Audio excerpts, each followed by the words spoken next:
appears to be nothing more than a formal decision that's already been made, and it's just a confirmation of that. The board needs to encourage participation, and thank you. Thank you. Dr. Dickerson. Yes. In the public post-secondary institutions, shared governance is the goal. To achieve the goal assumes that each stakeholder, the faculty, classified staff, administrators, students, and trustees have a unique role to play in ensuring the mission's success. Further, it implies and perhaps begs for all to be engaged in the success of the mission. Faculty has a primary role of curriculum development and instruction. Administration has a role of developing the budget to support the infrastructure, and the students have the role of providing insight to strategies that would promote their success. It is my understanding that historically the classified staff has not played a critical role, and yet one could imagine how their voice in ensuring effective and efficient support services would be most helpful. And of course, these points of view or voices are not heard or considered in a vacuum. It is then the role of the Board of Trustees to hear the input and to balance the needs of all the stakeholders, because they are in the end accountable to their constituents and ultimately to the state to ensure the effectiveness of the college. Thus, shared governance requires varied levels of communication so that all are heard. The lack of attention to the goal of shared governance can adversely impact the campus morale and our ability to achieve our mission as an institution. Thank you. Thank you. That concludes the answers to the questions which the candidates have received in advance. We have, as I explained before, one more question. We will begin this process with Mr. Rios. Let me also invite the candidates, if they want to incorporate closing remarks into the final answer. This would probably be an opportune time to do that. There are a multitude of questions in the bag, and so Mr. Rios.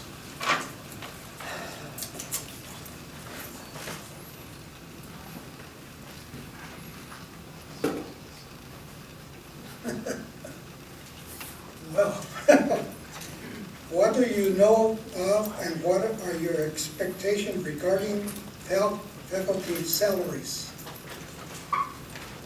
Man, how many people are here from faculty?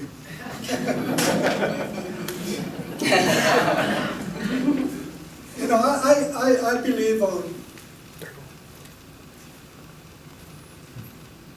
I believe that if the school is producing, and what I read in the paper, your president got a salary raise and all that, and according to the paper, the faculty approved that, which is okay. But I feel if you're going to give the leadership a raise, it becomes a leadership with the support of faculty, classified, and everybody else that made them look good.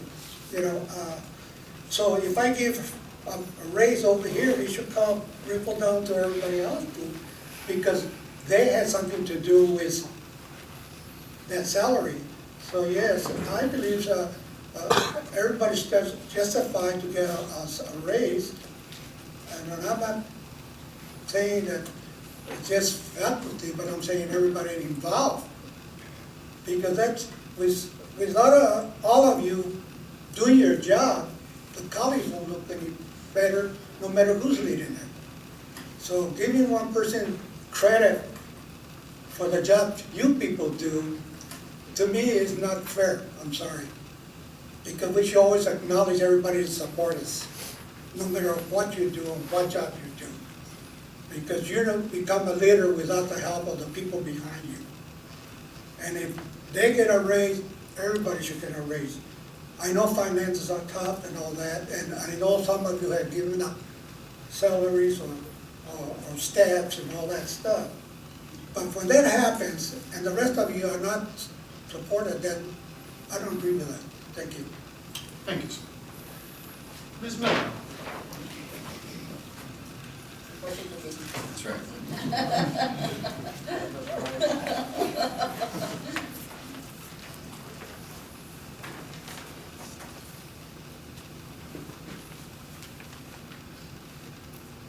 What is your understanding of the role of a board member in the day-to-day governance of the college?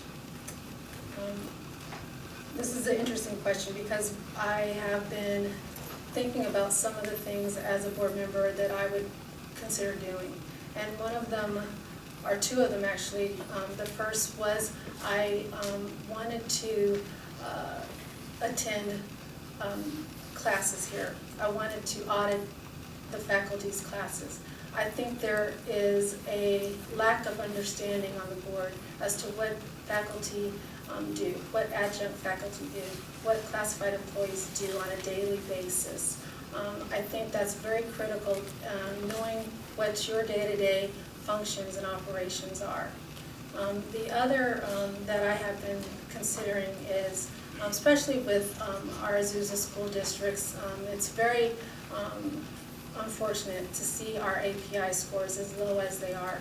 There needs to be some leadership involved there to bring those scores up. And that would be adopting a class, 30 children, and making certain that those 30 children, if they don't make it here to Citrus, that they make it to a college level. I think between those two aspects, the day-to-day governance of this college would be well known and learned upon by anyone who serves on this board. Them being active, engaged, and keeping a close proximity to this community and knowing what's going on in their community and bringing that back to this community and reporting on it, and not sitting in front of this board and making decisions such as salary decisions with a yay and a nay without any lack of collaboration or conversation or even deliberation is not where we need to continue. Thank you. Dr. Dickerson.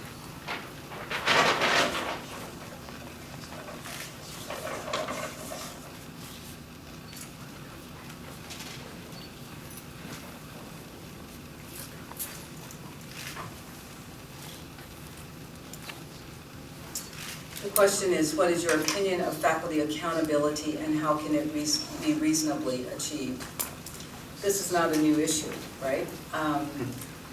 When I served as academic dean, one of the discussions that I led with my faculty was on this issue of accountability and how they could help frame a response for the larger public rather than the public responding, setting a framework on top of them to respond to. So I would say that I would hope that the faculty has begun some conversations internally about what does good teaching look like, what does effective student interaction and engagement looks like, that you're having these kind of conversations so that you begin as a faculty community to identify the components that go into being a successful faculty member here at Citrus College. So I would like to say that I don't see that as a top-down thing. I would like to believe that faculty have the wherewithal to establish that framework for themselves and then present that to then the administration for consideration. Thank you. Thank you. Ms. Madrid. Right, let's see what I got here. Fortune cookie is. All right. Okay.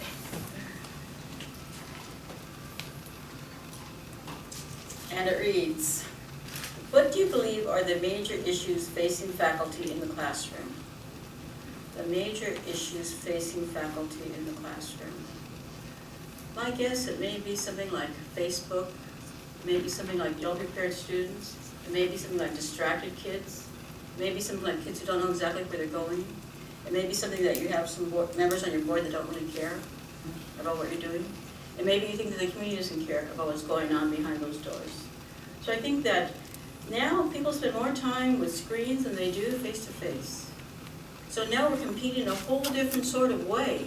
So we can't put Tommy in the corner and ask him to behave because they have to do their iPhone, right? Or it's going to be on their watch, or it's going to be on their glasses thanks to Google Plus or Google Glass or whatever that is. I think it's a whole different world that faculty have to deal with. So I think they have the same needs as a person to contribute to the future, right? To create that global leadership. And yet they're competing in a whole different way that the children have changed, right? They're much more sophisticated. They don't necessarily follow direction. They're not necessarily as respectful as they once were. right? And they're gonna challenge you based on what they found on the internet, which isn't necessarily accurate. But we all believe it because it's all on Google, right? We all believe what we see on the internet, even though it's not accurate. So I would think that we deal with a very, very different student, and then we have the issue of people that come here with different degrees of preparation. We have a lot of children that are immigrants, these dream kids, who have families that aren't even literate. And they're trying to decide, well, I'm gonna go to college because I want to become a professional. And say, well, why don't you get a job, so you can help pay the rent? Why don't you do that instead? So you have a whole mixed bag of all sorts of things. So I think that you have like a real chaotic world that you're dealing with. That it's not the same as it used to be. Because before, when I grew up back in the 50s, we were pretty homogeneous, right? It was pretty homogeneous. There was like one language that was spoken. And there were like 4 TV stations, right? When you were lucky, there wasn't any color TV stations. And you held your radio to your head. But so it's a whole different community that you're dealing with. So I appreciate what you have to do. Congratulations on doing it. Thanks. Thank you. Let me conclude by saying thank you for coming and taking time out of your day to participate here. I especially want to thank the candidates for the time and effort they have put into the forum, as well as the time and effort they will put into their campaigns to support what is undoubtedly the finest community college in California.